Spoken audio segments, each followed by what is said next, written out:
तो भाई लोग आपका स्वागत है इस नई वीडियो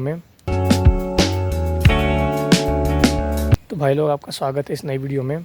मैं रितेश महाराष्ट्र से आज आपको बताने वाला हूँ कि जो फालतू का तन होता है, जो फालतू का घास उग जाती है फसल में, उसको कैसे मारा जाता है और किस टाइप से मारा जाता है और किस चीज़ से मारा जाता है, वो आज सब कुछ मैं आपको बताने वाला हूँ। तो इस वीडियो में आप ऐसे ही बने रहिए। हाँ तो भैया इसका जो मारने का तरीका है वो है कि ये ऐसा डब्बा होता है फवारनी का, जो आपको दिख रहा है, इस टाइप का डब्बा होता है। इसमें कम से कम 18 से 20 लीटर पानी आता है। और जो मैं पर्सनली फर्टिलाइज़र यूज़ करता हूँ घास को मारने के लिए, और सब तन्नाशक बोलते हैं उसको, घास को मारने के लिए। हमारे इधर महाराष्ट्र में तन्नाशक बोलते हैं, आपके इधर क्या बोलते हैं कमेंट में ज़रूर बताना। और हमारे इधर मतलब मैं तो पर्सनली ग्लाइसिल और सुमिनारा यूज़ करता हूँ। अभी सुमिनारा मेरा एक डब्बा ख़त्म हो गया 5 लीटर का, अभी मैं ग्लाइसिल लाया था। और ग्लाइसिल में मैं एक नींबू डालता हूँ और एक 75 ml ग्लाइसिल डालता हूँ एक डबके में। करीब 18 लीटर का डबका है।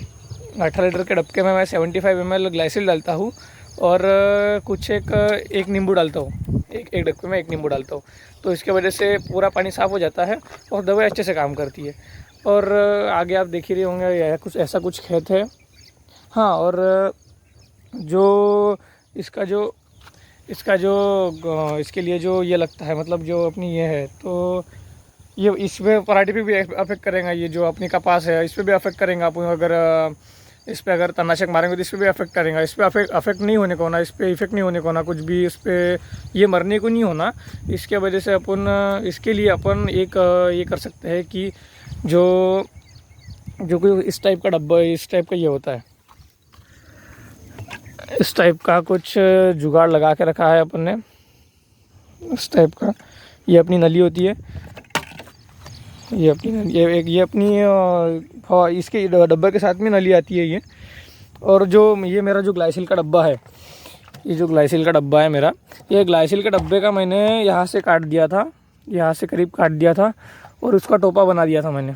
जो ऊपर में लगा था उसका टोप बना दिया था ऊपर में लगाने के लिए। तो मेरे यहाँ से तो कम से कम 10-12 किलोमीटर जाना पड़ता है ये ऐसा टोप लाने के लिए।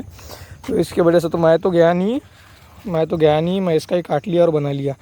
तो क्या करेंगे, ऐसा बहुत से मतलब बहुत डब्बे जमा हो जाते हैं 5-5 लीटर के, बहुत लग जाते हैं, बहुत मारना पड़ता है। तो आगे आप देख रहे हो कैसा मारना पड़ता है, मैं अभी बात बताता हूँ। तो भाइयों मैंने ये डब्बा तो पहन लिया है, पर आपको मैं इसके जो प्रिकॉशंस है वो बता देता हूँ कि आपको ये मारने से, फर्टिलाइज़र मारने टाइम में आपको पूरा आपका शरीर ढक के रखना पड़ता है। जैसे कि ये मैंने स्लीव्स पहन के रखी है, आपको पूरा शरीर ढक के रखना पड़ता है और चेहरे पे बांध के रखना पड़ता है कि आपके मतलब चेहरे पे उड़े ना, आँख में नहीं जाए, क्योंकि ये बहुत ज़्यादा हार्मफुल होता है अपने बॉडी के लिए। तो आप ये सारे प्रिकॉशंस ले और फिर मारे। तो आपको मैं आगे दिखाता हूँ कैसे मारते हैं। तो भाइयों अपना जो स्प्रे मारने का जो ये है वो शुरू हो गया है। तो मैं आपको बता दूं कि ये किसी भी मतलब जो अपन मार रहे हैं, जो इसको जिस चीज़ को आपको बचाना है, जैसे कि मेरे को ये ऐसे कपास के पेड़ बचाना है, इन पे नहीं मारना है, क्योंकि फिर पापा गाली देंगे। इन पे तो नहीं मारना है, तो इसके लिए आपको ये सब बचा के चलना होता है। और जो ये सब जो चल रहा है, तो देखिए आप कैसे मारा जाता है।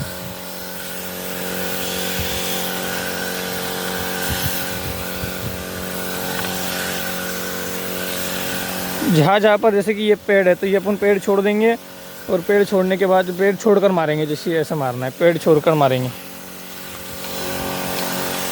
अगर आप में से किसी को भी इसका अगर अल्टरनेटिव पता होगा कि जैसे कि ये तो अपनी मिट्टी के लिए हार्मफुल है थोड़ा, मतलब ये ग्लाइसिल तो नहीं मारना चाहिए कि इसके वजह से आगे जाके मिट्टी थोड़ी कड़क हो जाती है।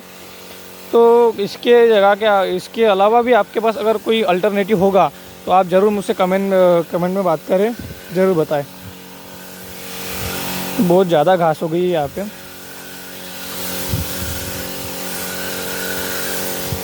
कुछ इसी टाइप से मारना पड़ता है। जैसे कि हाँ, तो जैसे कि अपने पप्पू ने पहले यहाँ पे मारा था, जैसे कि यहाँ पे छूट गया होगा, पिछली बारे में यहाँ पे छूट गया होगा, यहाँ पे अपन ने मारा था। तो ये देखो यहाँ पे सब कुछ मर गया है।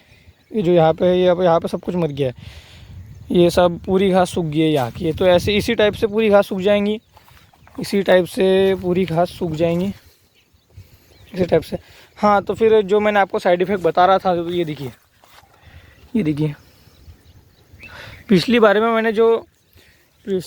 में जो मैंने मारा था, तो उस पे चले जाऊँगा थोड़ा सा भी अगर उस पर उड़ गया, थोड़ा सा भी अगर उस पर चला गया, तो फिर वो जो पूरी अपन की फसल है वो पूरी ख़राब हो जाती है। वो अगले बारी में काम ही नहीं देती और वो बढ़ती भी नहीं है। उसकी हाइट उतनी रह जाती है, और फिर उसको फिर रिकवर होना फिर और टाइम लग जाता है। तो फिर उसके लिए भी कुछ दवाई आती है, कुछ फर्टिलाइज़र्स आते हैं, वो मार के थोड़ी तो हो जाती है, पर वो पूरी 100% नहीं होती है। जैसे कि पहले थी तो वैसी भी नहीं हो पाती है। मतलब 60% तक रिकवर हो जाती है, फिर 40% वैसी ही रह जाती है। तो इसकी वजह से अपन को फसल भी कम हो सकती है। तो बहुत ज़्यादा रिस्की काम है, बहुत ज़्यादा पेशेंस रख के और ध्यान से मारना पड़ता है। तो मैं मारता आपने देख ही लिया है। हाँ, तो भैया अभी आपने देख ही लिया है कि मैंने कैसे फर्टिलाइज़र को स्प्रे करा है, जो तणनाशक है उसको स्प्रे करा है, जो पूरा तणनाशक है उसको स्प्रे करा। आपको बताया भी कैसे कैसे मारना है, कि क्या मारना है। और ऐसे ही सब होता है, ऐसे ही मारना पड़ता है। और थोड़ा ध्यान से मारो, और जो प्रिकॉशंस है वो परफेक्टली लो। और आपकी वीडियो अच्छी लगी हो तो लाइक करो, शेयर करो, सब्सक्राइब करो। Thank you, bye bye.